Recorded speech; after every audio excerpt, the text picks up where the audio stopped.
The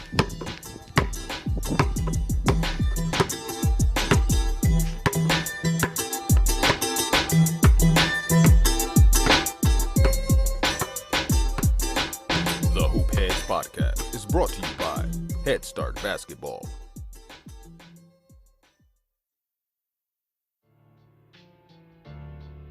Hey Hoopheads!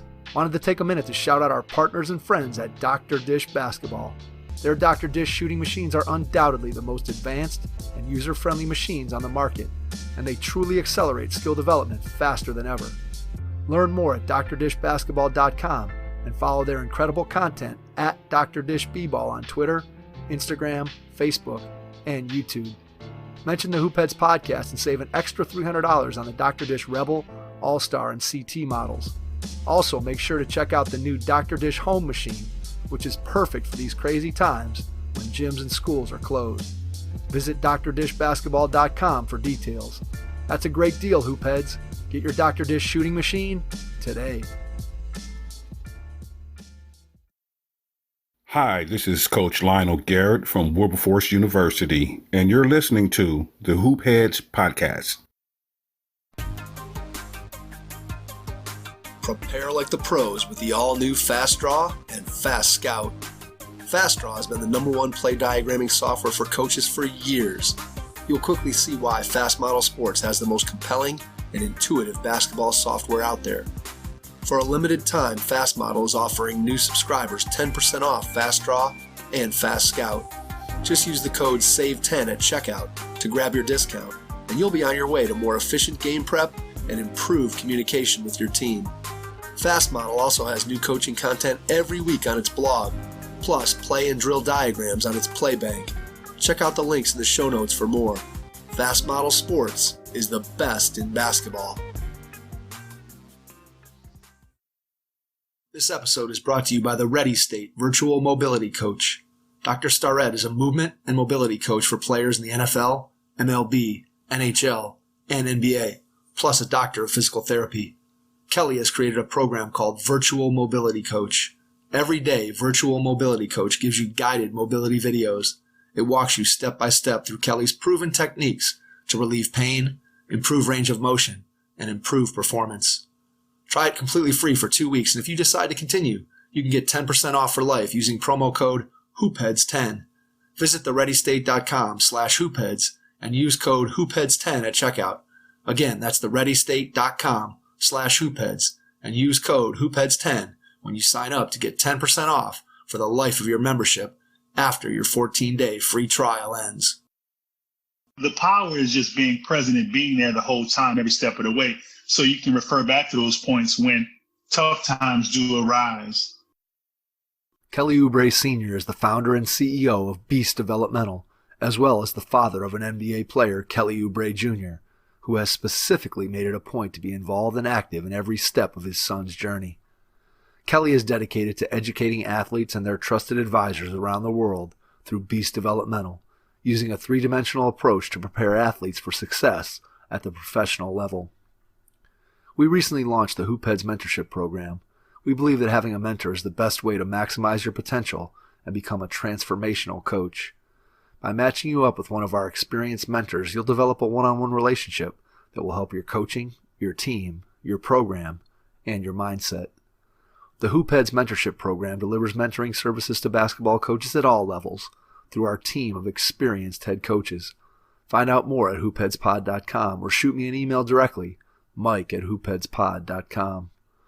Our roster of shows is growing, so don't forget to check out all our other podcasts on the Hoopheads Pod Network, including Thrive with Trevor Huffman, Beyond the Ball, the CoachMaze.com podcast, Players Court, Bleachers and Boards, The Green Light, and our team-focused NBA pods, Cavaliers Central, Knuck If You Buck, 305 Culture, Blazing the Path, #Lakers, Motor City Hoops, X's and O's NBA Breakdown, Spanning the Spurs, LA Hoops, The Wizards Hoops Analyst, and At the Buzzer.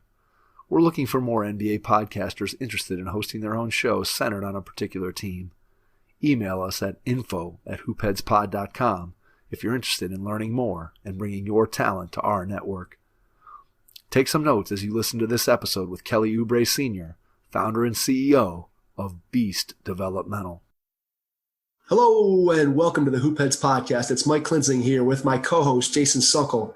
And tonight we are pleased to welcome to the podcast the president and CEO of Beast Developmental, Kelly Oubre Sr. Kelly, welcome to the Hoopheads Pod. Thank you, guys. I appreciate you. Thanks for having me. I really mean that. I always say that when I come on somebody's podcast, because I know it takes time and effort to put these together. It also takes proverbial jumping off the cliff, because I'm sure there are 1,000 people at home there, or thousands of people at home that would love to start a podcast. They just don't have the gumption, or they just might not have the drive or the resources to do it. So here we are. So let's dig in, and I look forward to sharing with you guys my story, bits and pieces, and hopefully your audience can take some things away from this and they can gain motivation and at least know that somebody out here is here and has done it, and they can just, I guess, live vicariously through me for the next, hour and a half or however long we run. That's Absolutely. Fine. Well, Kelly, one, thank you for your kind words. And I can say that the person that you described there, who is sitting at home and hasn't gotten started, that definitely described us 3 years ago or so as we were trying to figure out how to pull the trigger and do all the things that you described. And it's been quite a journey for us. We've had a blast getting an opportunity to know people all throughout the basketball landscape, from coaches who work with elementary school students all the way up through people from the NBA. So it's been an exciting journey for us. We're excited that you've joined us to be able to be a part of this journey. We want to learn more about what you've been able to accomplish in your life, the instrumental role that you played in your son Kelly Oubre Jr.'s career, and then obviously what you're doing now with Beast Developmental and how you're going to use that to have an impact on the people around you. But let's go back in time to when you were a kid. Talk to us about your earliest experiences with the game of basketball and what made the game interesting and intriguing to you when you were younger. Well, great question. When I look back on how I was introduced to the game, I grew up in inner city New Orleans, and pretty much we hung out at the park all day. This was back era, pre-heavy drug use era in the inner city. A park, A.L. Davis, formerly Louisiana, where I kind of cut my teeth, was right next to the Magnolia or C.J. Pete housing project. The project was there. My friends lived there, and we all congregated. We met up at the park, and we played whatever sport was in season because it was our getaway. They had a pool there attached to the park. During those hot summer days in New Orleans, we'd go jump in the pool before practice. I like painting a picture with my words and just giving people a screenshot of periods in my life. And at A.L. Davis and Shakespeare Park, like I said, whatever sport was in season, we played. And sometimes these seasons overlapped. Therefore, I'm going to have baseball practice in the evening and football practice at night when the lights came on. So it kind of helped me cut my teeth, and honestly, it helped us bond as youngsters.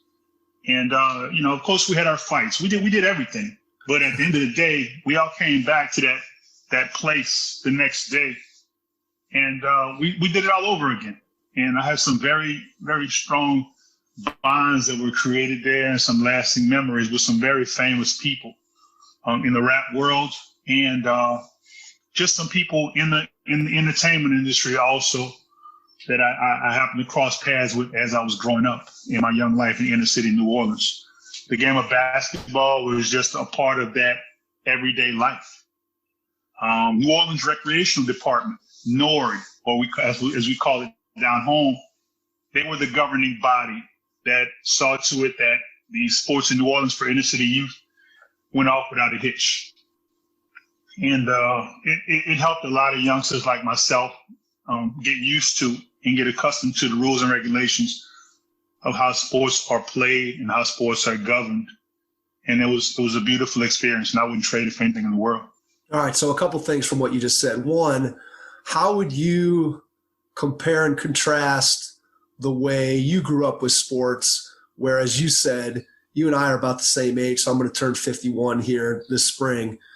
And growing up where you played a bunch of different sports, you played what was in season, and you didn't have the level of specialization that we see across all sports, but including basketball. So how would you characterize your upbringing in sports compared to your son's upbringing in sports? What maybe you liked about the way you grew up, what you liked about the way he grew up. If there is differences, what are they? Just kind of give us your thoughts on the system back then versus the system today. When I grew up, a lot of what we call at the time old heads, or our coaches at the time, who basically hung out with us because they were employees of the New Orleans Recreation Department. And they weren't making a ton of money, but it was their safe haven too, because they got a chance to coach us and just grow up. And now, like I said, I still have those same bonds. Ironically, when Kelly got introduced to the sport of basketball, he played within the New Orleans Recreation Department also. So this was 2 generations in Nord, he and I. Now, my journey ran its course as I aged out of the New Orleans Recreation Department system, whereas Kelly's journey was abruptly cut off because Katrina showed up, Hurricane Katrina, and we had to leave New Orleans, and we staked our claim in Houston, Texas. Before he had left New Orleans, he had won a 10-year-old championship, if I'm staying corrected. It was a 7-year-old championship, basketball championship, whereas within Nord, and within Nord, I had won a 10-year-old championship. So it was very ironic how we experienced some of the same successes within the New Orleans Recreation Department. But like I said, his tenure there was cut short, packed up, and we moved to Houston, Texas. But not before he had gotten his black belt also at the age of 8 years old in New Orleans. I'm sorry, it was in Taekwondo. And that was my question for him, once he got his black belt, what do you want to do? What's your next sport you really want to dig into? He said, he wanted to play basketball. He had been experienced somewhat in it while he did karate, but he really fell in love with it. And that's what the sport he segued into. And ironically, Katrina showed up, and we jumped in our SUV and we went to Texas, and we settled in there. And that was his sport of choice there. And that acted as a bonding tool for he and I, because the transition wasn't smooth. It was more of a psychological transition along with the physical transition. But I think the psychological aspects of that journey still come out. Sometimes even now, we're talking 16 years removed, if I'm not mistaken, something to that effect. I think it's 16 years. It happened in 2005. So we were 16 years removed. Now, my math is correct. Could be off. Please correct me. But just looking back on it, and the things that affected he and I both, pre-Katrina and post-Katrina, we're still navigating our way through, and we don't talk about it much with other people. But it left some really indelible impressions upon us, and we work through some of those things today. So if I had to compare and contrast the 2 journeys, there's some strong parallels in there. But Houston's dynamic and New Orleans' dynamic were 2 different dynamics, because Houston, I don't know if you guys are familiar with Texas or Houston, Texas. I looked at it from a New Orleans lens as an abundance of riches, whereas New Orleans was not a lot of extracurricular activities, because even before Katrina, Nord had started to lose funding or had to deal with budget cuts and strained budgets. Therefore, the trickle-down effect, as it normally is, takes a toll on the kids, that are youngsters, because they don't have the programs that they had grown accustomed to or had never seen before that I benefited, from in my younger years, where I could hang out at the park all day. Kelly didn't have that luxury because, I guess over time things change and priorities get shifted with regards to city government. So we get to Houston, Texas, and Lifetime Fitness was offering a special to the new people in town. And I don't call myself a victim of anything, so I can't call myself a refugee of Katrina or us refugees, but I just call us, at the time, we were the new people in town. And the stress reliever, Lifetime Fitness, shout out to Lifetime Fitness, they offered a 1 month free as a stress reliever to the new people in town. And I took him up on that offer, and we trained. We worked out every day playing basketball, and he was a 4th grader. So the journey just continued. What was the biggest challenge for you guys getting displaced, getting uprooted out of your home and having to go and kind of start life all over again? Was it you as a father trying to make sure that you smooth that journey as much as possible for your son? Was it just the fact that you obviously had grown up in New Orleans, now you're living there as an adult, just being displaced from your home? What was the biggest obstacle? Obviously seeing your city destroyed, I'm sure, was completely traumatic. What just kind of give us a sense of what was the biggest challenge that you felt like you had to overcome? Well, in my manhood, going through that, through my eyes, I had become hardened to that point because of some of the things that, were lacking in the city. So I had grown accustomed to making do with what we had, so to speak, and creating a better life. At the time, I had worked my way up to be a full-time package car driver at UPS. And we were living quite well as a middle-class family. My wife at the time, once Katrina hit, she decided she had other plans.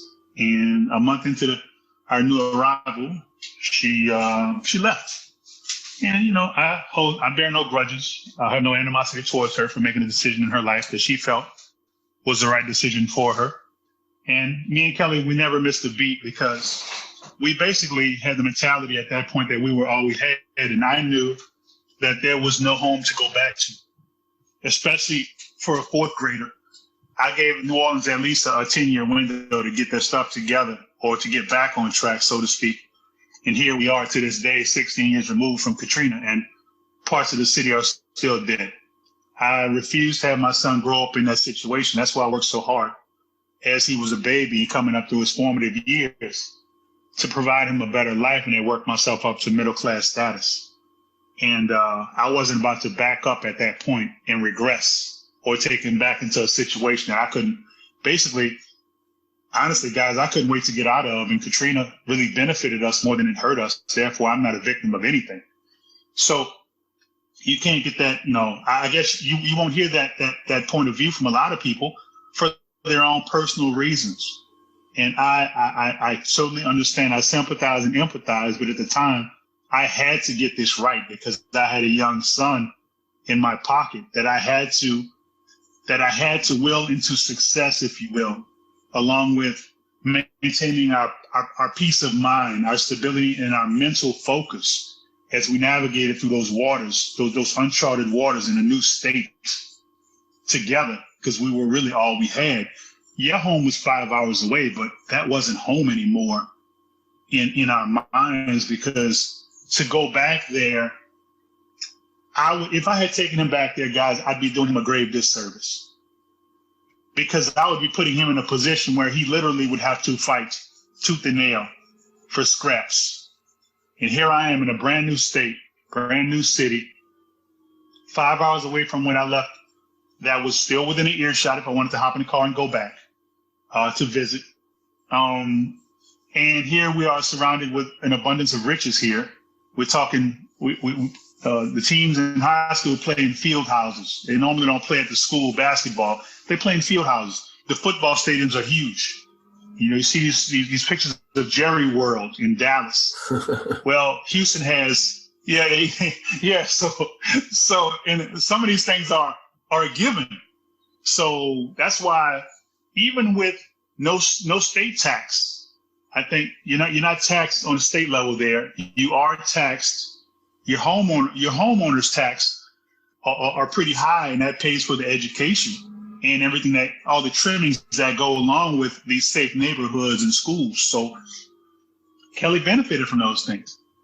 And we didn't hear sirens very much, whereas in New Orleans, we heard sirens all the time. My dad, loved him to death. He's a New Orleans policeman to this day. And that was always an option for me, but I never took him up on it, because I just knew that let me just say this, guys, and I love home, so I'm not, trying to cast doubt or aspersions upon where I'm from. But in New Orleans, if you want to, really be in there day to day, not just a tourist showing up on a Friday and leaving on a Monday morning, sometimes you might have to know where the bodies are buried. And, that's the sad part about it, because everything is so tight there. The city council is still fighting with the school board and vice versa. City government is fighting with state government. And national government just looks at us and laughs because they think we're all just a bunch of country boys or coons or Cajuns. So they call them coon asses. So, yeah. So, and to be looked at on the national level like that is sad, but okay, they're looking at us like that. What are we going to do about it? I'm solutions-based and solutions-oriented. And that's what Beast Developmental is all about. Solutions-based conversation, solutions-oriented conversation. And I try to display that in my actions and in my words. That is my blueprint and the foundation from which Beast Developmental grew and is working towards and moving into certain spaces now. And Kelly is a personification of Beast Developmental. And personification is a word that I kicked around when he was a baby as a basis for the term Beast Developmental, because personification is giving human-like characteristics to animals. What I did was I played with the definition and I flipped it, giving animalistic characteristics to humans. And all athletes want to be beastly. They want to be big and strong. He's a horse. He's a beast. He's a monster. Yada yada. Insert your word of choice here to describe the athlete. So I use that word and I flip the definition around because I think backwards sometimes, and I'm not ashamed to say that. But it works for me. Part of my blueprint. So looking back on it, I don't look at it as detriment to us. I look at it as a benefit, and whatever the byproducts or the manifestations are that we deal with today of those times, I readily welcome them as challenges that I will defeat like everything else. So how did you restart your life, your career, getting yourself back on your feet when you get to Houston? You got the LA Fitness membership, so you're at least getting some hoops in, which is always good. But Beyond that, how do you go about rebuilding your life, and just what did that process look like? And then once you get your life rebuilt and you're starting to see Kelly begin to develop as a basketball player, what does that process look like as he becomes more serious with the game of basketball? So first, how did you rebuild your life? And then two, how do you start to build Kelly the basketball player? Well, I resigned from UPS, and which was a radical move. I had to reinvent myself in my new state, in my new city, if I wasn't going back home. And if I jumped back on that brown wagon, I was eventually, given a choice to either come back home and resume my career or resign. I opted to resign. Tough decision, but I didn't resign for me. I resigned for Kelly because I couldn't take him back to New Orleans no matter how much of a career or a job opportunity I still had waiting for me. It was time for a change, and I had to bite the bullet and make the sacrifice to walk away from $25 an hour because I felt his future meant more than any dollar amount. And it had to start at that moment, continue at that moment with new surroundings, new people, new elements, new friends to be made, new opportunities to grow, new vision, new insight, just a total do-over, if you will. At that point, I drew my line in the sand, and I told him, "Look, I just need you to ride with me on this. I got a feeling. I'm gonna work this thing, and I got a feeling." So when it came down to the decision making, it was he and I, and gradually over the years, some things had come out, in the course of interviews, he and I, where he said some things that I was unaware of that he had been going through. After we got to Houston, because I used to work night shifts. Guys, let me run off some of the jobs I had. My first job when I got there was Sam's Club, night shift. It was close to our apartment complex. He could sleep at night while I work nights. I'd get up in the morning, get him ready for school, and get him to the bus. He and I'd be there to meet him. I'd cook dinner, do everything I had to do. While I was doing that, I was studying for my insurance exam. I got my insurance license. I was a certified insurance agent. So I let Sam's Club go. And I started selling insurance. I liked it a lot. But then the market crashed, and I noticed that was during the time that I guess the deregulation may have happened to an extent with the insurance industry, where you were allowed to now branch into mortgages, and financial planning was tied to insurance. So all these new avenues were being created because I think the government had decided that they wanted to open up the marketplace to people with other careers where they can tie these new careers into their businesses. So sold insurance for a while, realized that, I was going in a direction I didn't want to go, because there were certain products that I was comfortable with and certain products that I was not, because I didn't see the value trying to promote products that I wasn't comfortable with to my warm market, because I had to go and look into these people's eyes with their families and sell them things that may not have been beneficial, but it really strengthened the company's bottom line. So I still had morals and values, and I still to this day have morals and values, and I remain uncompromised to this day. That's why I can speak so freely about these things. And I think keeping the fact that Kelly was my driving force in the back of my mind, that I guess that reinforced my values and morals here, because I had a son involved in all of this, and I had to come home. I had to operate above board as best I could. And I operated as if I didn't have a home to go back to in New Orleans. So that kind of kept me hungry and branching off into new and bigger and better things, as long as it kept food on the table and it kept me in a position where I could get to him and facilitate his new normal. So other things I did while I was there, I sold Yellow Book, Yellow Page ads, talking about a humbling experience. 100 calls a day, cold call. I guess hung up on, more than 80% of the time, but something about being told no, guys. No, something about being told no and put out of businesses kind of humbles you, but at the same time, it kind of helps you perfect your elevator speech. It helps you show value very quickly on the fly. It helps you diversify your approach when you're dealing with individuals and studying their personalities. And I learned, along with my gift of gab, that I could be still uncompromised with my morals and values as I was doing my job, even if the answer was no sometimes. Let me just keep going, because eventually I'll run into a yes, and I can use that as motivation. So from there, put placards on shopping carts, another humbling experience.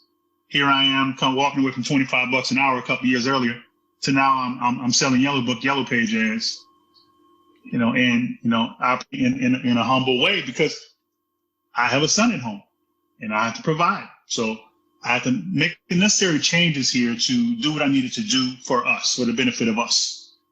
As he was growing, I coached his team in middle school, which was very nice, because we got up at 6 a.m, went to practice, and I was able to skew the drills where a lot of the kids, it was a private school, and they weren't really basketball inclined, but their parents wanted them to just be a part of something. So I had a, dig this, guys, I had a 20-man team. Wow. And everybody played every game. How about that? Whew. Man, I don't envy you as a coach trying to do that, trying to pull off that title back. Holy cow. It was fun. It was fun because I made it fun and I kept it fun. And at the same time, Kelly had to do drills at 6 a.m. with maybe 1-on-3, dribbling through 3 defenders. So the guys were learning how to play defense. He was learning how to use his right hand and play offense. And everybody was winning in the process. I got my FaceTime with him. I got to coach him before I went off to my job.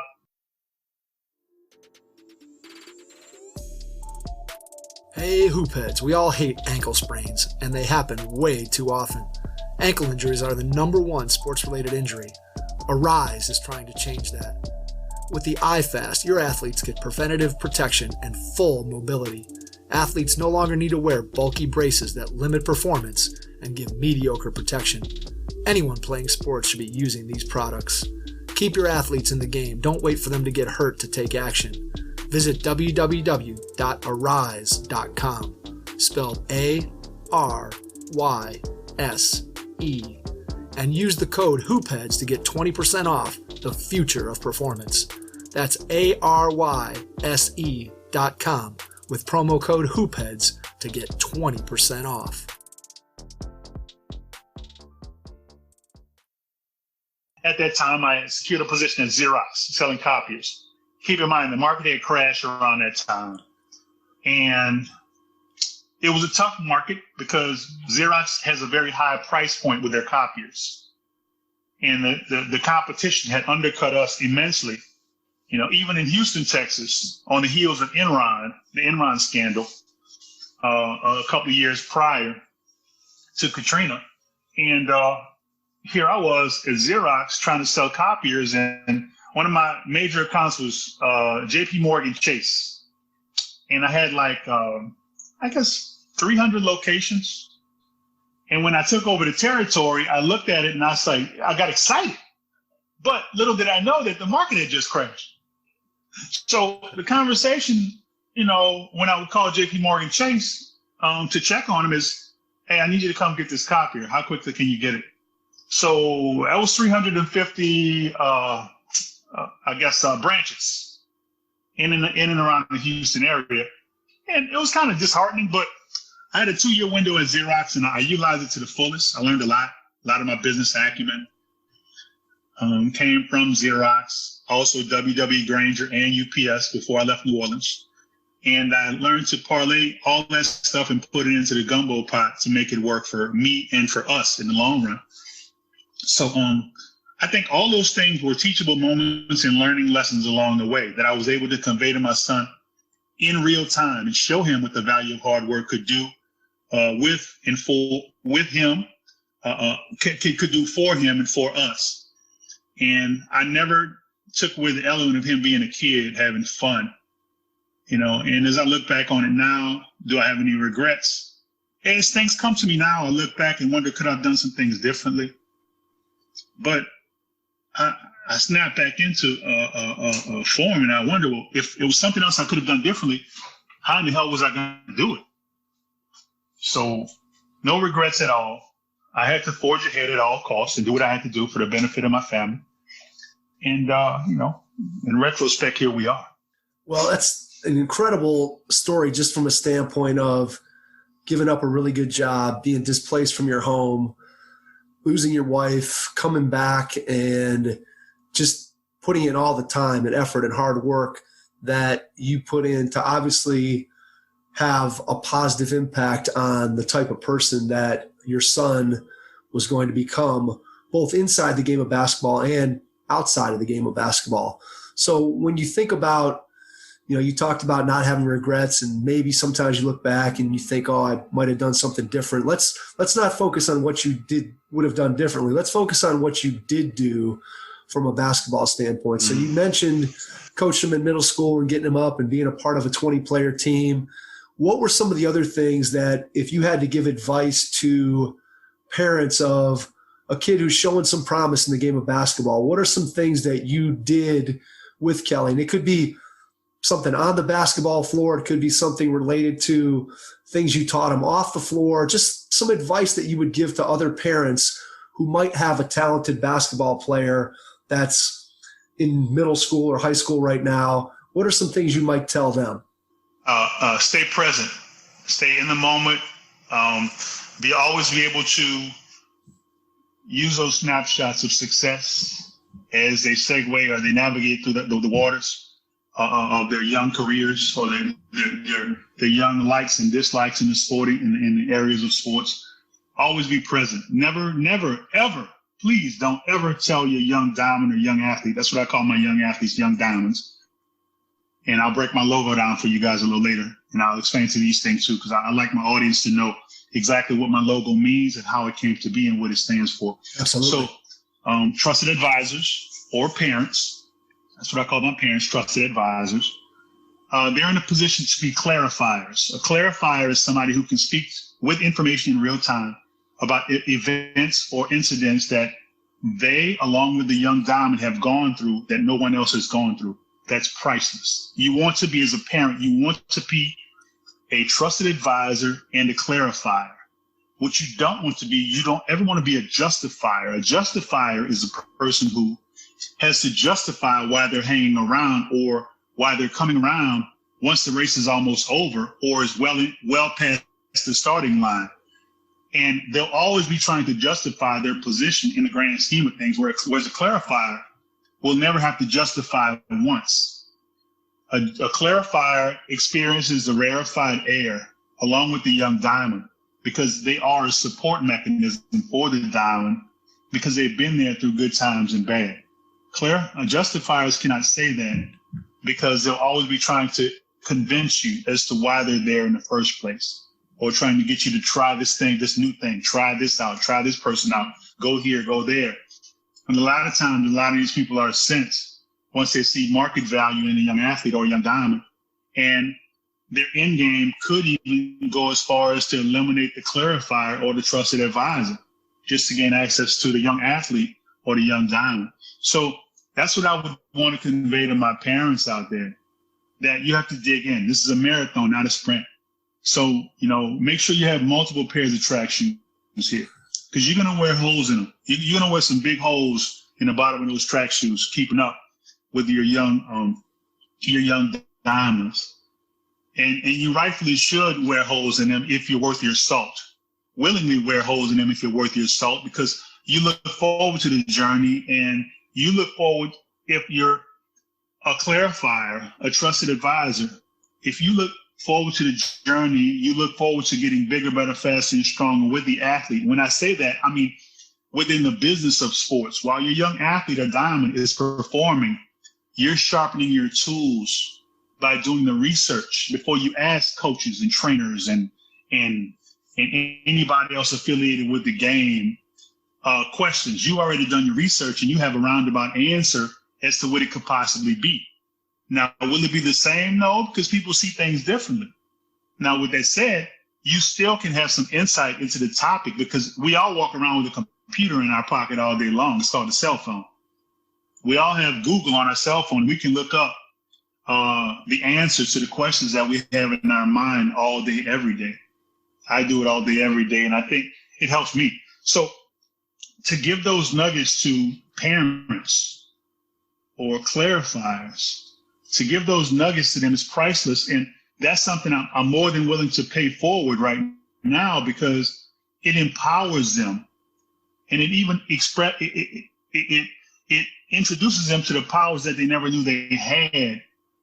But the power is just being present and being there the whole time, every step of the way. So you can refer back to those points when tough times do arise, and you guys can talk and walk yourselves through how you came out of tough times before that moment. So I have so many nuggets and so many things I love to tell my trusted advisors and my clarifiers, because you don't ever want to be a justifier or considered a justifier in the eyes of your young diamond, because that means they don't trust you. That means you're becoming Jurassic. That means you have no talk track.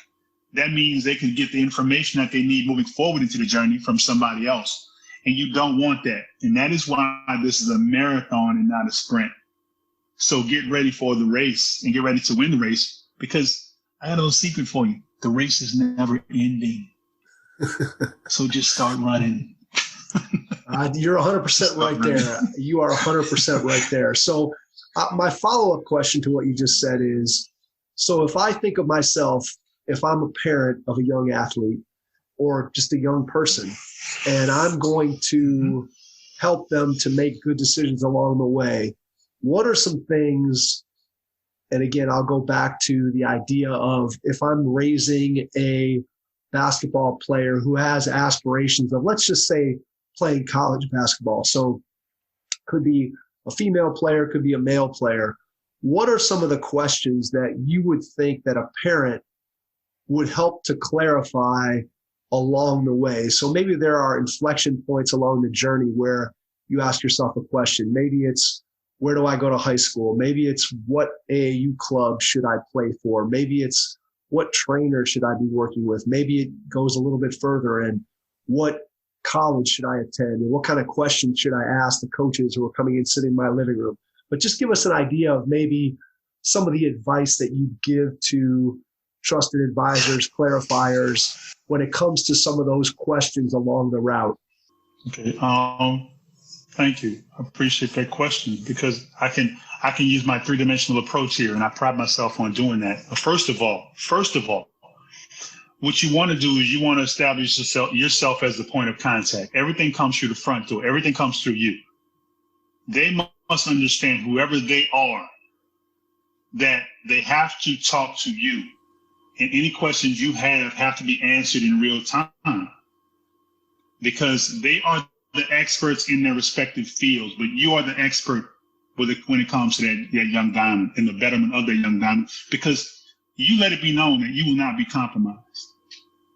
We all know stories. I know stories. I've been around stories. I've seen stories where kids were carrying the house at 11 and 12 years old because the parents were compromised already, because the kid had this super talent. He could do superhuman things at 12 years old. He was earmarked for success and stardom as a pro at 12 years old. Needless to say, a lot of these kids never either got out of high school or they never got out of college, because they were burned out, they were worn out, and the parents had a hand to play in the detriment of that young man or young woman. So first, you want to establish yourself as the point of contact. The uncompromised point of contact. Anytime you get the question, is there anything you need? No, I'm fine. See, guys, I know what a pound of lunch meat is and a loaf of bread. Therefore, your caviar and your steak dinners, I'm not interested in that, because if I didn't get it the right way and we can't eat together as a team, he and I or she and I, then we're not hungry. How about that? No, thank you. And no is probably the strongest word a trusted advisor will ever have to use and reuse and mean. It means nothing to throw it out there. It means everything to mean it every time you say it, because it has to hold weight, because that is how you keep the devils at bay, with the strength of your no. Now, keep in mind, with every no, you increase enemies now, because if your young diamond shows market value, the vultures, or the quote unquote gurus, are going to want a piece, because they're going to stake their claim and say, hey, I found that kid. And if they can get to the trusted advisor and convince them that I can get him further than you can get him, or her further than you can get her, then you're never going to get rid of them. They're always going to turn you on to more devils. And you're going to have to answer the red phone in the corner eventually if you compromise yourself along the way. I don't have to answer the red phone in the corner, guys. It can ring off the hook. I don't care. I don't have to ask for permission to speak freely. That is why you want to hang around that first dimension of total control from day one. Uncompromised total control. Let's say we segue from the first dimension to the second dimension. Trusted advisors, understanding where all of your power lies, not just some of it. All of your power lies in your presence. The fact that you've done the little things, the fact that you can refer to microcosms in time to bring that young diamond back to center when they're having a good and a bad day. Because we need to all prepare as trusted advisors and as parents for the pushback. Our kids are going to push back against us at some point, because they're going to say, I got it from here, Mom. I got it from here, Dad. Me and Kelly recently came through a situation like that. And the thing that brought us through that situation was the lessons that he learned along the way before he started his pushback phase. Because it dawned on him one night that, you know what, I'm kind of in over my head right now, and there's only one person I can call. Hey, Dad, I need you right now. I said, okay, what is right now? He said, right now. I said, all right. I want to have this thing smoking. All right. Now I was in a whole other state, and I let him go do his thing because he told me he had it all under control. But you know what? I didn't come here with that I told you so. No, because I factored in the pushback. Because I looked around the whole time at guys that had segued into the professional ranks before him. And I had talked to their dads, their moms, their trusted advisors, because we were friends at that point. I grew up with a lot of them. Kelly grew up with a lot of them. So I studied styles. I have a Machiavellian principle about me. I study styles. Some styles work, some styles don't. That's my second dimension, okay? Third dimension is being ready for whatever at all times. And it's easier said than done, but it can be very taxing at times when, you know, as a trusted advisor, you think you're making headway with a young athlete, and then they remind you that they're 21 years old, they're 22, they're 23, they're still cutting their teeth. They're still not being forthright with a lot of things they're saying because they figured, okay, I can tell him some things, but I can't tell him everything. Me personally, I don't like surprises, but I guess over the years, I've had to get used to being ready for whatever surprise raised its ugly head. So I guess along with my Machiavellian principles, I got to kick in my Ray Donovan principles too. Because, you know, I kind of got to, you know, help. Information in real time, solutions based. It all strengthens Beast Developmental in the long run, because now I have anecdotes to use when I'm speaking to other trusted advisors about their young diamonds coming up in the game who are experiencing some of the things that I've seen already. So hey, Ray Donovan is a great show. I want you to know. I love that. I love it too. You got me, Kelly. You got me. I had to do it. I knew you were there. I knew you were hanging on, and I knew you were waiting on something, so I had to give you something. Mike, do you even know what Ray Donovan's about, Mike? I do not. I have to say, I do not. So you guys are going to have to both enlighten. It's a show on Showtime. It's really, really good. Okay. That's all. Yeah. All right. Yeah. So, but it's you know, be three-dimensional to my trusted advisors. When it comes to your diamond, be uncompromising when it comes to your diamond. Be the person that will say no to your young diamond, because you will be the only person that's saying no if he has market value. I'm just letting you know that right now. That's the sad part about it, but that's the true part about it, because everybody wants to tell him yes, because nobody wants to make him mad for some strange reason. I wonder why. So here's my thing when it comes to this, and I think you are 100% spot on with everything that you said, and yet I think one of the biggest challenges that we have, and it's basically been a theme that's run through everything that you've said to this point, and I think where we get in trouble is when those trusted advisors, those parents, don't educate themselves on what the process looks like, what they should be looking out for, both on the positive and the negative side. And to me, education is such a huge piece of making good decisions. And it could be making good decisions when it comes to dealing with a young athlete, but it can also just be making good decisions when it comes to your child's schooling or how you raise them or whatever it may be. To me, that educational piece of it is so, so important. And so I think that when I hear you talking about bringing everything through the front door, bringing everything through you, I think some parents who have not gone out and educated themselves sometimes get nervous that, hey, I don't know what I'm doing. I need somebody else to show me the way. And then when somebody shows up who may not have the best of intentions or may not have the best interest of their child at heart, they sometimes fall underneath that spell, for lack of a better way of saying it. So in your mind, do you think that the education of parents when it comes to sort of the youth sports machine is a real key to being able to get good outcomes? Well, there's a reason why it's 0.003% that make it in the NBA. There's also 0.003% of parents or trusted advisors that make it with them. So, you know, we talk. Well, once again, we go back to that term, rarefied air. It depends. Some parents like to party on the weekends. Some parents don't even consider partying an option. Total sacrifice is a must here, because if you're asking a young diamond to totally sacrifice, you know, as they grow up throughout their formative years, totally sacrifice once they hit the high school levels, because the whole dynamic changes. Like you mentioned, education. I'm a former educator myself. the whole dynamic changes once they hit ninth grade anyway. Because I always use this, and it's funny because it always draws a response. I don't know if you guys noticed, but when you got to ninth grade and you realize, you never paid attention to that kid around the corner, and you happen to be on a team with him, and now all of a sudden this kid is a 3-sport letterman, and he can run circles around you in his sleep because something in him.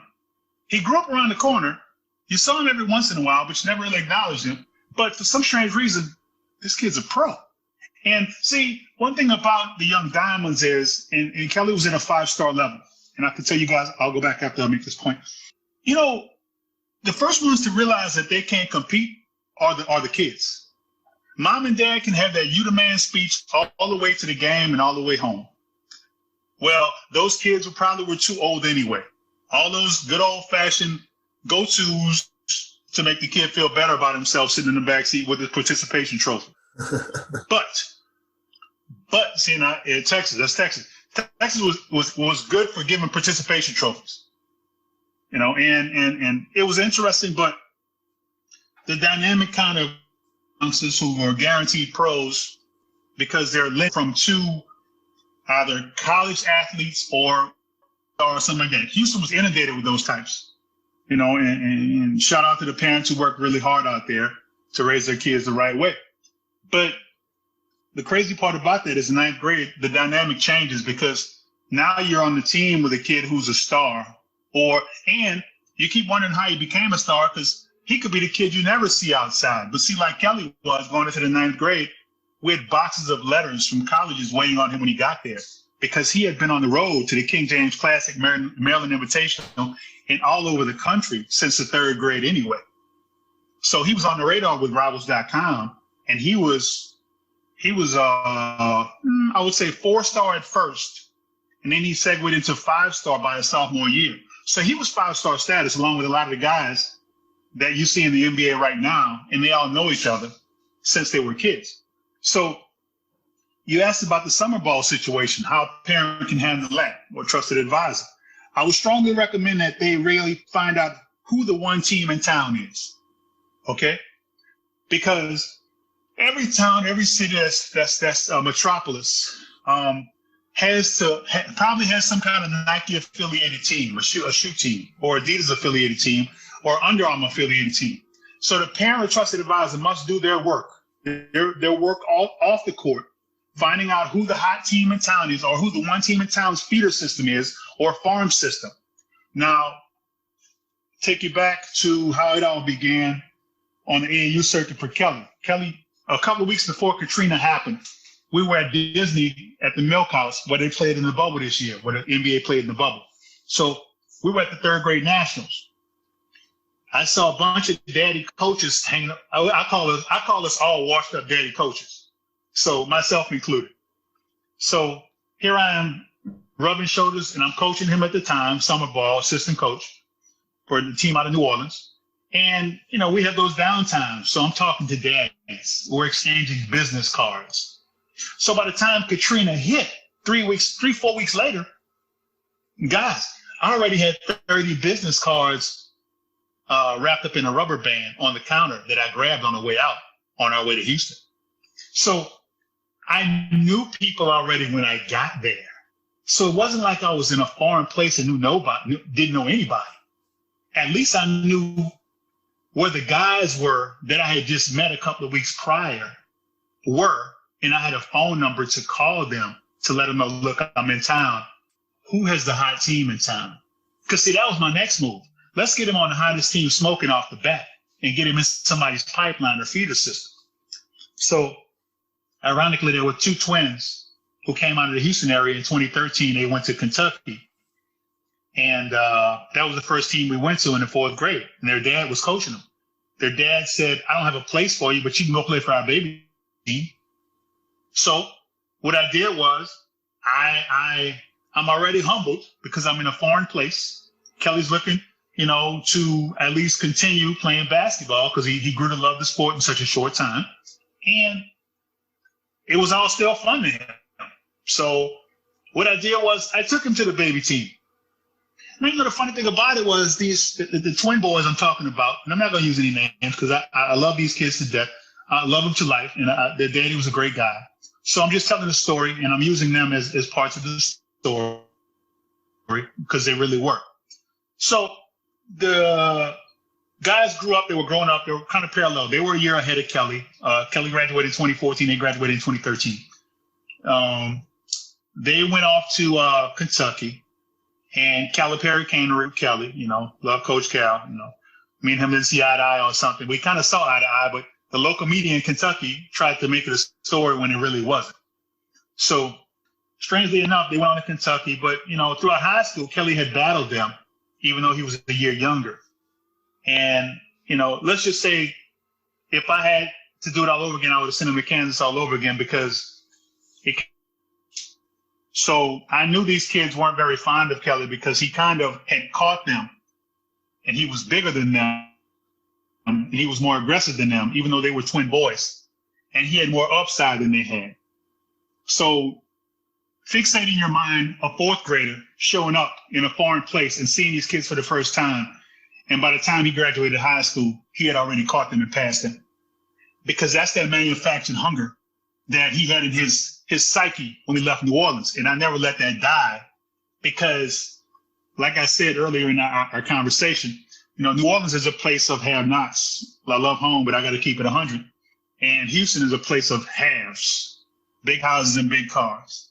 So I think it kind of makes you get a little lazy, sit on your butt a little more when you got a big house and you got a 2-car garage and you have food in the refrigerator. But I mean, if you come, you either can't go back to, or if you go back, you're gonna stick out like a sore thumb. That's kind of motivation for you as you segue into your future. And I was able to capture and harness that hunger and kind of bottle it for him and let it leak out every once in a while to keep him motivated and hungry. And for my parents out there, I like to bring it back to them based on your initial question. They need to understand that there will always be that young man out there that is willing to do whatever it takes, when their child is not feeling it that day, or they've had a big steak the night before, or they just don't see the value in working very hard. Somebody else will see the value in working very hard, and they probably will have a trusted advisor who's keeping it real with them the whole time. And the you the man speech is normally not in their casual conversation. So to my parents, my trusted advisors, be very mindful of those elements out there that are doing the work all the time, that throw themselves into the fire early on so they can grow and they can play what they call playing up, play against guys 1 and 2 years older than them for the experience. And pretty much once their body changes, once they all hit high school, now they can compete on those levels. And to fortify that with an AAU structure or a summer ball structure that they're in the pipeline for anyway, because they've sought out the hot teams early on, by doing the work off the court as a trusted advisor. You position that young athlete to go on to do bigger and better things with athletes who want it just as bad as they do. And hence the separation here. So I think you have to understand that dynamic, that somebody's out there working at all times. And one of the old adages is, if you're not getting better, you're getting caught.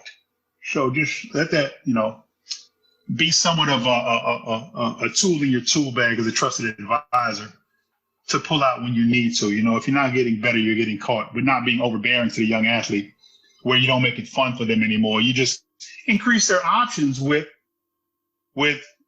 superior talent around them. That's what you want to do as early as possible. Because the sad part about it is a lot of people are under the misconception that they have time.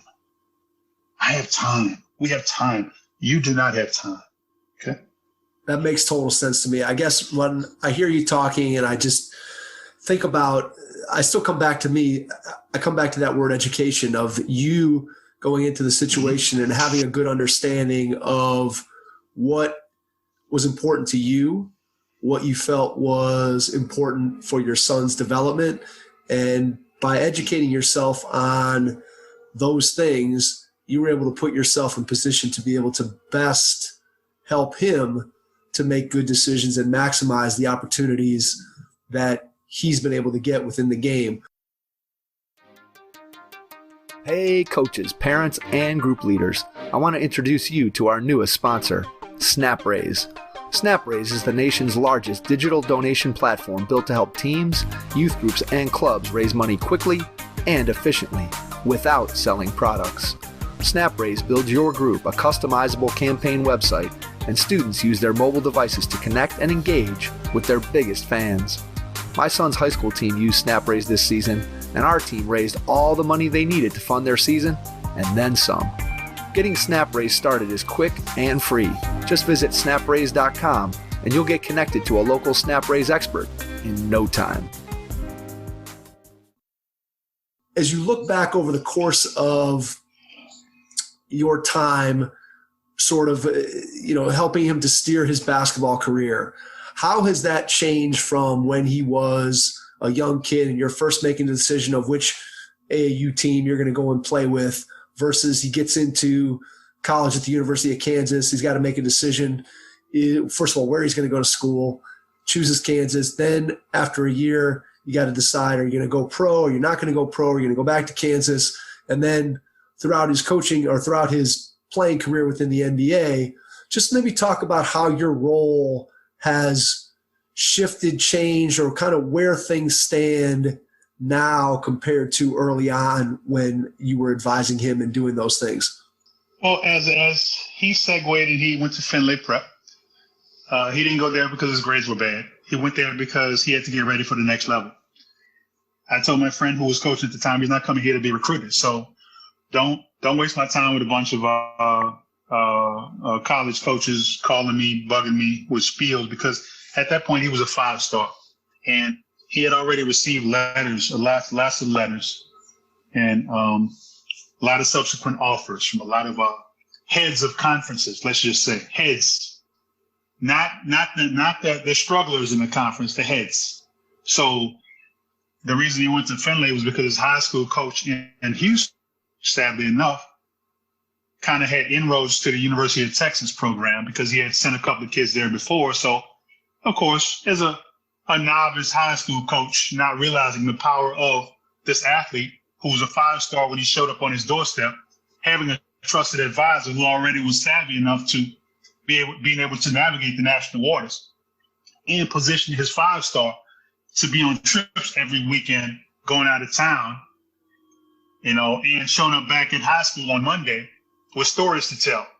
Well, the high school coach, it didn't sit well with him when the head of the Big 12, the conference champions coach of the Big 12 showed up one day at Kelly's high school, inquiring about Kelly, because the high school coach didn't have any, let's say, he didn't have many friends on that staff like he had on Texas' staff, and therefore any steering of the young athlete wasn't going to happen because, the head of the Big 12 was here. So they didn't have to do things, nefariously. And I use that term very loosely so you can get the understanding here, because not only did he not have to do anything nefariously, me as a trusted advisor, I never asked for anything except the stage and the opportunity because I knew he was ready to perform on that stage. So I made it very easy for Kansas University. Didn't ask for anything, didn't want anything, just the stage.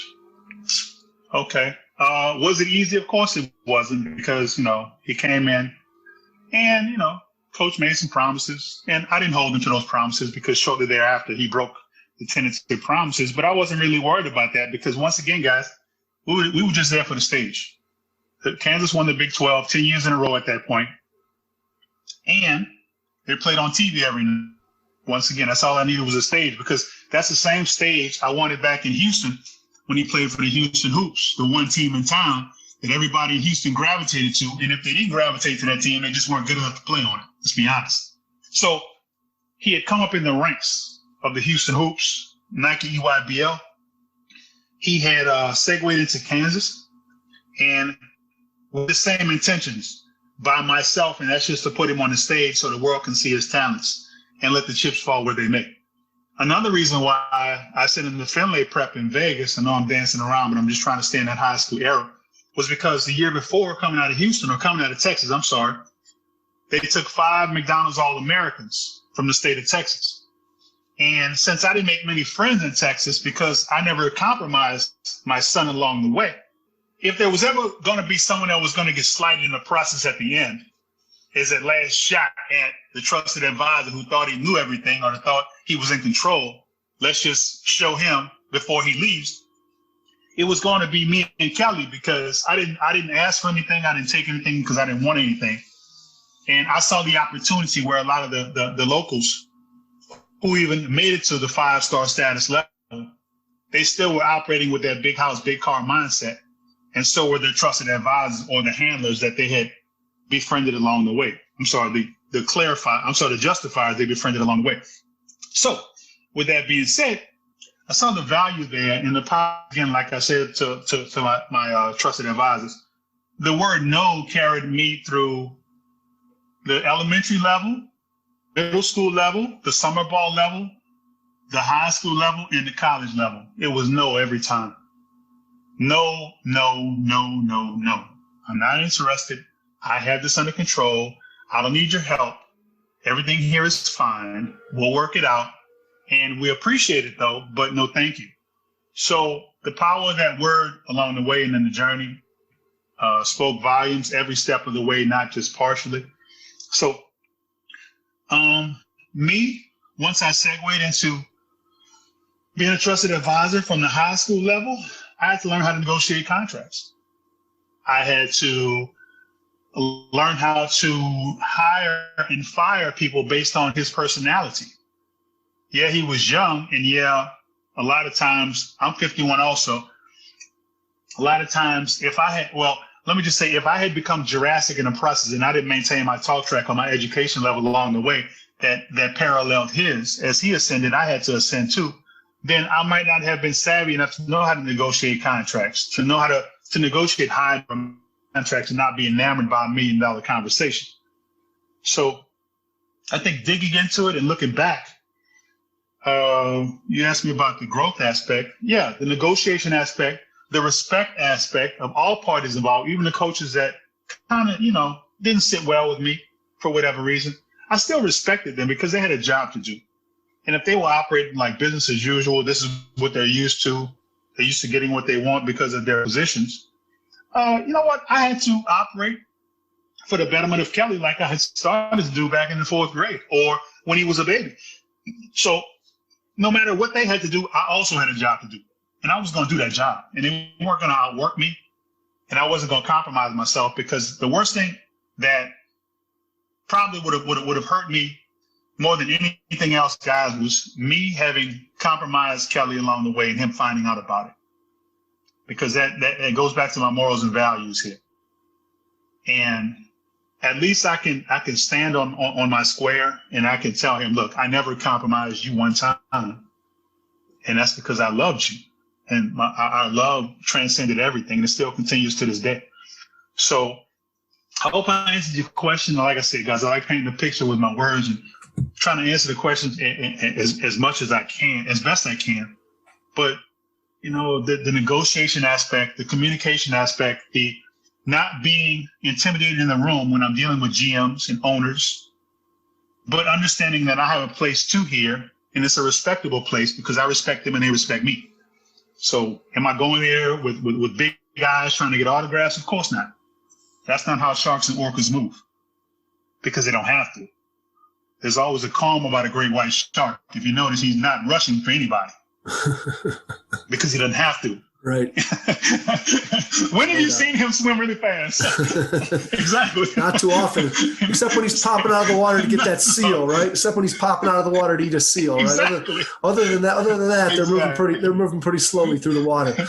All right, that was a really good answer that I feel like gave us a good sense of what it is that you do day to day to be able to have a positive impact on what your son is doing in his basketball career. Let's get to Beast Developmental. Tell us about the idea behind it, where it came from.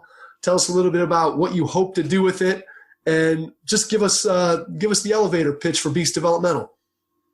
All right, guys, I want you to take a look at my logo. We'll get a copy to you.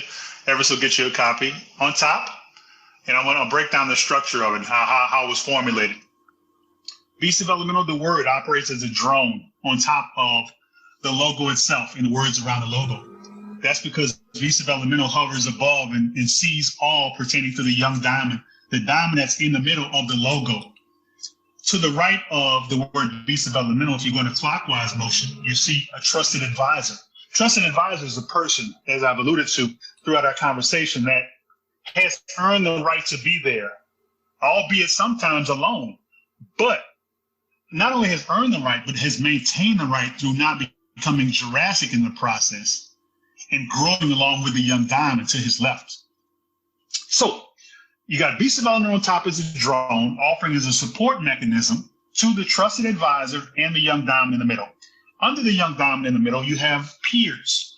Peers are those individuals around the young diamond that he competes with, he wants to be better than, and he always wants to be on top of. That is why I position them strategically under the young diamond. So when even the young diamond looks at my logo, he knows, hey, this is me, and this is always going to be them. They're under me because I'm going to do the work, and I'm not going to be outworked, and I'm going to do the work to keep them under me. To the left, if we're going in the clockwise motion, is what I call the governing body. Okay, the governing body is the districts, the conferences, the NCAA, the NBA, our boss, our company, those who set forth and adhere to the guidelines of everyday life. We all have a boss in some way, shape, or form, even if it's when we go home and we want to let our significant others be our bosses at that point in time, because we don't know everything. We realize that, we do need help sometimes, so we have to relinquish some control. So if you look at the logo, once again, Beast Developmental hovering, the word itself, the company itself hovering over the top like a drone. To the right, trusted advisor.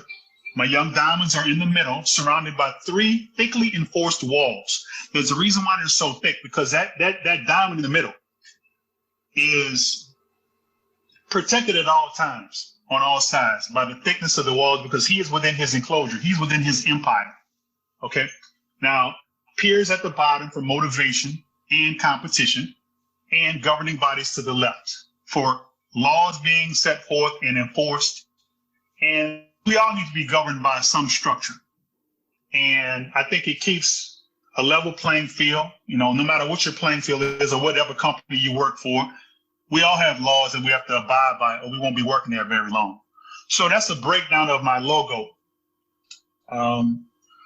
Beast Developmental is a number of principles, but the principles are I guess, based on information in real time, ethics and morals.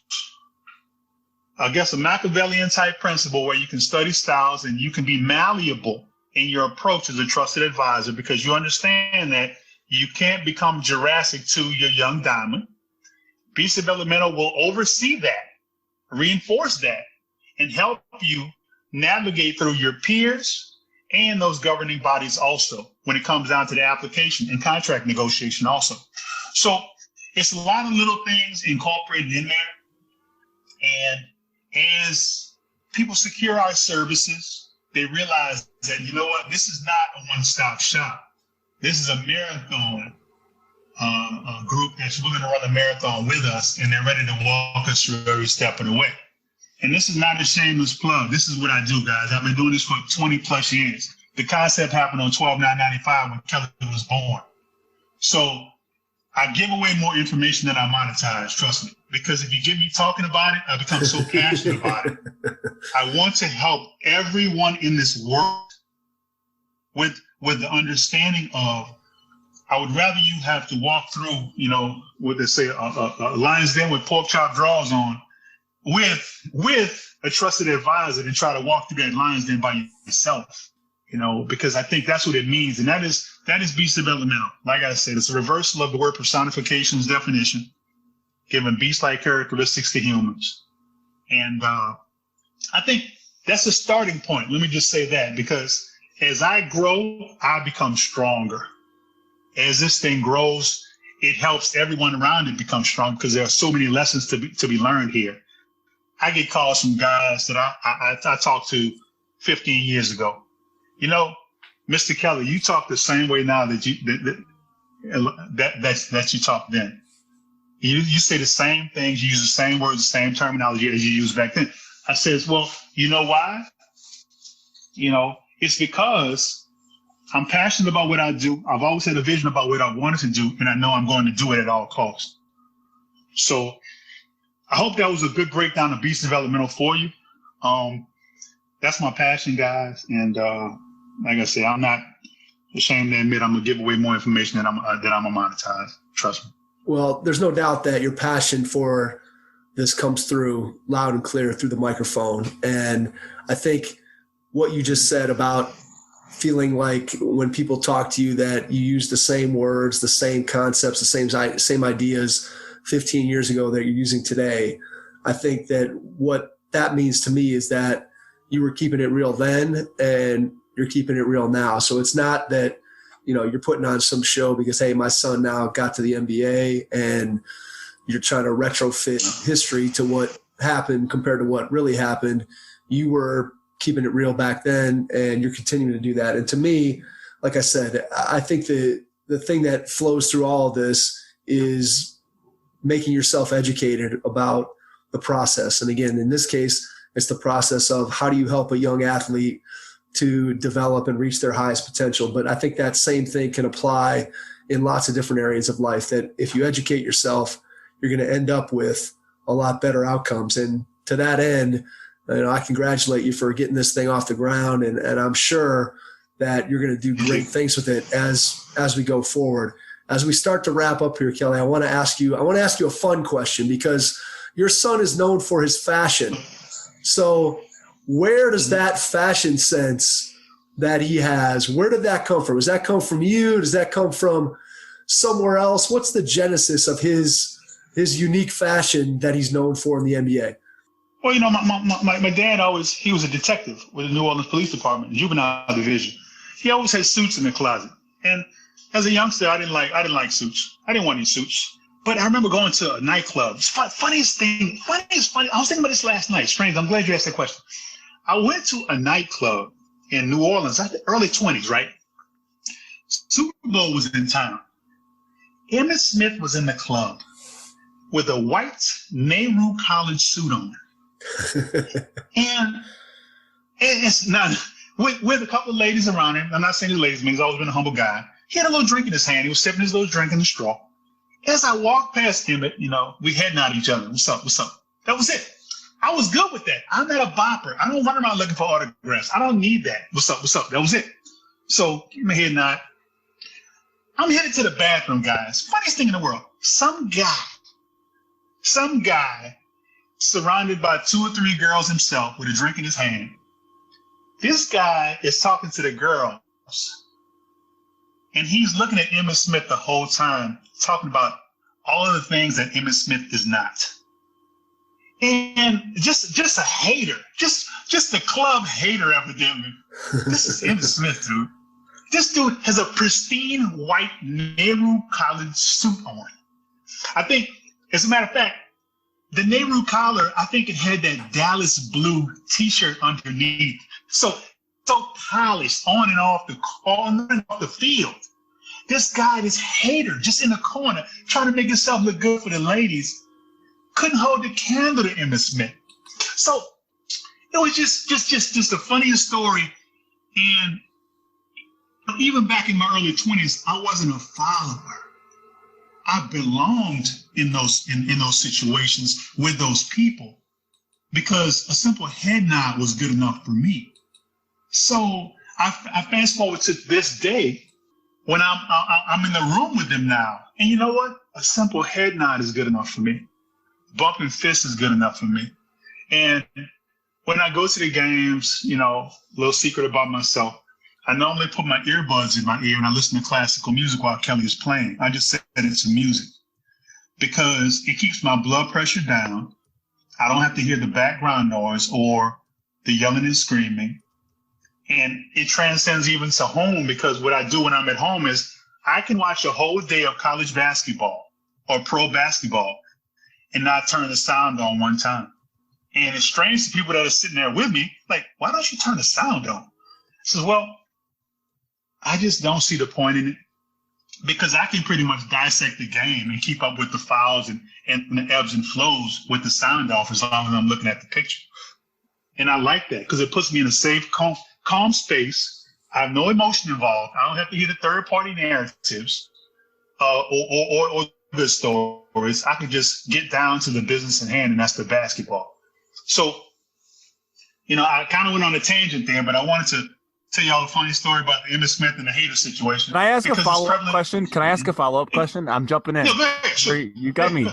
So, obviously, I know there's lots of noise going on, and I know how do you deal with it as a parent? How do you deal with the outside noise, or do you just kind of ignore it and just and go on with your day? Like, how do you deal with it? Like, does Kelly talk to you about it, or does he kind of just completely shut it out?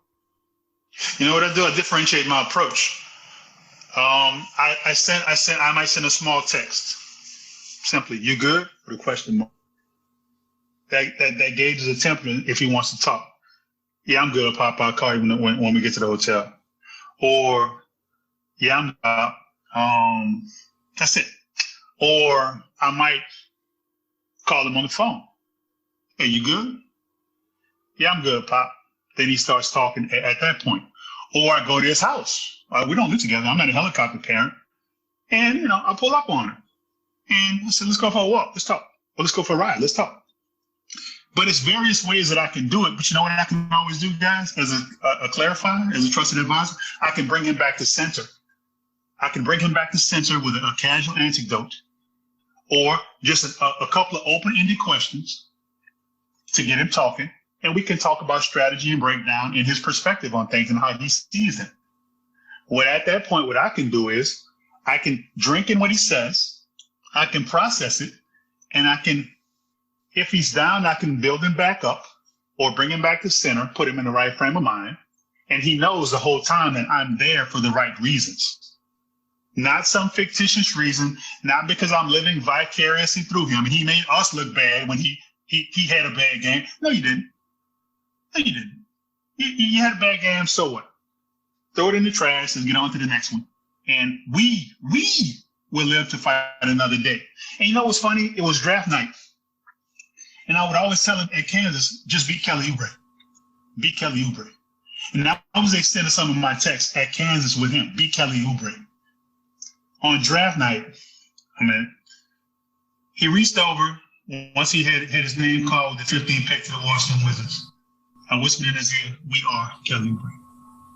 So I think the gradual differentiation of my approach, the gradual bringing back to center, but never forgetting and never letting him feel like he's alone at any moment. Because keep in mind, I opted not to go back to New Orleans. Therefore, we were in it together.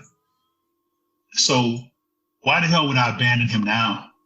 Or why would I change up on him now? And he knows that I've always been there and I will always be there until I'm not on this earth anymore. So no amount of money, no amount of influence, no amount of fame will alter my perception of my approach on how I'm gonna love my son. So, I try to, hopefully I can reach somebody who's a trusted advisor who's in it for the right reasons for the long haul. And I keep going back to that because that is my end game here. Not leave those athletes stranded out there by themselves. Once they're not performing anymore, or once they're not living up to society's expectations of them. And I think Kelly got into a fight with Kelly Oubre when he was in DC. And one of the Washington Wizards, the season ticket holders, he would sit over my left shoulder. And I went down to the tunnel because I knew Kelly was ejected. He probably would want to go home or stay there in the locker room. So I go down to the tunnel and I'm waiting just to catch him, as he escorted off the court. And I send the trainer and I says, ask him if he wants to go home. We'll go together, or he wants to stay here in the locker room. So the trainer went in and asked him. I think the trainer's name was Rob. And Rob went in there and asked him. He says he wants to stay. So I went back to my seat. So I get back to my seat, and one of the diehard Wizards fans, he tapped me on the shoulder. He says, I didn't like how he retaliated. I said, oh, okay, well, I understand. So I took that in a minute, and I looked back at him. I said, well, you must understand that entertainment comes at a price to the entertainer. And he just rocked back in his seat, and he was speechless because he didn't know how to take that, but it forced him to put in perspective that he enjoyed his beer and his hot dog, but at the same time, coming to the game and going home, it's a triage unit in this shit because you don't know what they go through or their frames of mind on the stage where they have to work in front of the world. So entertainment comes at a price to the entertainer. A couple of games had passed, and that guy tapped me on the shoulder, and he says, you know what, Mr. Oubre? I'm sorry for the way I approached you after Kelly got kicked out of the game. And it kind of put in perspective, you know, what they go through as opposed to what I go through sitting here watching them. Because I come here to be entertained. You're right. You know, and they do pay a price. You're also right. You got to get a high dollar amount, but just imagine having to go out there and perform every night with everything that we go through every day at home and around us. We still have to show up and perform on the national stage or international stage at this point. So I think understanding that, you know, as a norm in our reality, I guess helps me stay on track and brings me back to center too, that if the world abandons him, that's the world. And that's why I need to make sure that I never abandon him ever in life, because I may be all he really has, because in the past of all he's really had, I'm all he's had. So, I mean, if I change now, that would like kind of funny for me, because then I'd have to find new words to use. I'd have to find, and I like my words. I can talk to people with my words. Absolutely. I can paint pictures with my words. So, but I don't want to spook him like that and change up on him when he needs me the most. Yeah, that's what I'm trying to say. Yeah, that makes total sense. I mean, I think it's a great way, and it's a great perspective to have that you've been with him since the very beginning, and you know he knows that you are there with his best interest at heart. And then the other point I love that you made there is just about how, again, we forget sometimes when we're watching athletes or we're watching people who perform in public that not many of us have to do that. We don't have to perform our job with thousands and thousands of people watching both in person, and then you can probably put that number up into the millions when you start talking about people watching you on TV. So it's a completely different world. And to have somebody that you can trust who can, as you said, to use your words, bring you back to center, I'm sure is incredibly valuable. Before we wrap up, Kelly, I want to give you a chance to share where people can connect with you, where they can find out more about Beast Developmental. And then after you do that, I will jump back in and wrap up the episode. Definitely. You can find us at beastdevelopmental.com. And that's on all of our social media outlets at beastdevelopmental.com. And what I always like to do is leave our parents out here with a trusted advisor with things that they can take, you know, in their current positions, and as they position themselves to develop these three-dimensional approaches that they need and they will need moving forward, whether their kids are athletes or performers on or off the court, whether they're in the business world. Just make it a point to be there for every step of their journey and not just for the convenient steps of your own. Welcome to Beast Developmental. Kelly, we cannot thank you enough for joining us on the Hoopheads podcast. It has been a pleasure getting a chance to know you, to learn more about the story of you and your son and the way that you helped to advise him all along the way throughout his basketball career and have gotten to him to the highest level of the game of basketball. And you continue to be there for him, again, using your words as a trusted advisor, as somebody who can bring him back to center and make sure that he's doing the things that he needs to do in order to be successful. So again, we cannot thank you enough for being here with us. And to everyone out there, thanks for listening, and we will catch you on our next episode. Thanks. Thanks for listening to the Hoop Heads podcast, presented by Head Start Basketball.